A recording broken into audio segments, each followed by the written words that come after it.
السلام عليكم ورحمة الله وبركاته. اهلا بكم في مطبخ ست الكل. تعالوا مع بعض نخلل سردين بلدي بطريقة جميلة جدا ومفيش اسهل من كده، وهتاكليه 3 ايام بالظبط وهتاكلي احلى سردين. تعالوا نشوف طريقتنا. معايا هنا دول حوالي 2 كيلو سردين. السردين انا شطفته بمية بس وسبته يتصفى وينشف تماما من المية. هنجيب معانا 5 معالق ملح خشن، 5 معالق كبيرة ملح خشن، اهم حاجة يكون ملح خشن، معلقة شطة كبيرة، ومعلقة كركم صغيرة. هنخلطهم ببعض كويس جدا. معايا هنا شرايح ليمون وورق لورا وقرون فلفل شطة جافة من عند العطار. هنجيب علبة، هنحط شنطة بالشكل ده او كيس اللي متاح عندك. هنفرش بقى طبقة من الملح.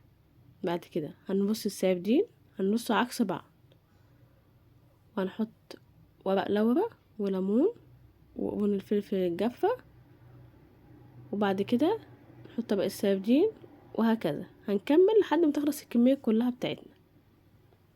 اهم حاجة نغطيه بالملح كويس زي ما احنا شايفين، بس اهم حاجة نصه عكس بعض. نحط بقى كمية الملح اللي اتبقت، وهنرص الليمون ورق اللورا وقرون الفلفل زي ما احنا شايفين. بعد كده هنرش عليه زيت، مقدار معلقتين زيت. بعد كده بقى هنمسك الشنطة كويس قوي، نطلع الهواء اللي جواها. اهم حاجة نخرج الهواء كويس قوي ونربطها كويس، وهنحطها في العلبة وهنغطيها ونشيلها في التلاجة. انا بحب احطه في التلاجة. طبعا كل يوم هنقلبه على الجنب التاني، يعني كل يوم هو في الكيس كده زي ما هو في العلبة زي ما انتوا شايفين كده اهوت، اقلبه على وش التاني بحيث ان هو يستوي كله سوا واحد، الملح يوصل ليه كله.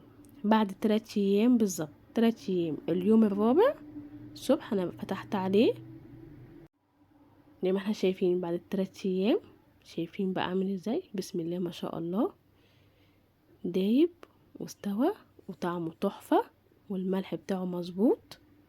3 ايام ما نسيبوش اكتر من كده.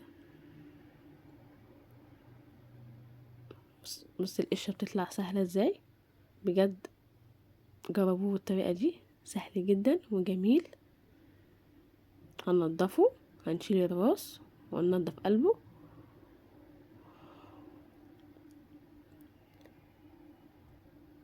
شايفين الجلد بتاع السمك بيطلع معانا بسهولة ازاي. ده بيدل ان هو تخلي صح وتخلي مظبوط وطلع طعمه تحفة بجد، والملح بتاعه مظبوط.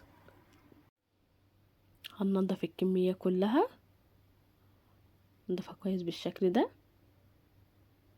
هخلص الكمية كلها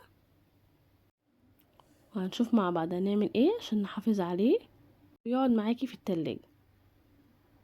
انا هنا خلصت الكمية كلها بسم الله ما شاء الله. شايفين لحمه احمر وجميل ازاي بجد، تحفة طعمه يجنن. انا جبت هنا العلبة وهبص فيها واحط ما بينه شرايح ليمون. اهم حاجة نحط شرايح الليمون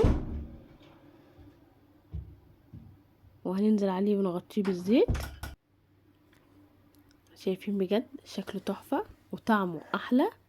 اهم حاجة ان احنا نغطيه بالزيت كويس، وشرايح الليمون بتحفظه نحطه في التلاجة. وقت ما تعوزي تاخدي منه بمعلقة نضيفة اهم حاجة وناشفة وما فيهاش اي مية، طلع منه. يا ريت ما نرجعش حاجة في العلبة تاني عشان نحافظ عليه. واهم حاجة انا بحب اخصص علبة للسردين والرنجة والفسيخ والحاجات دي، وما بستعملهاش في اي استعمال تاني. هي مخصصة للحاجات دي وبس.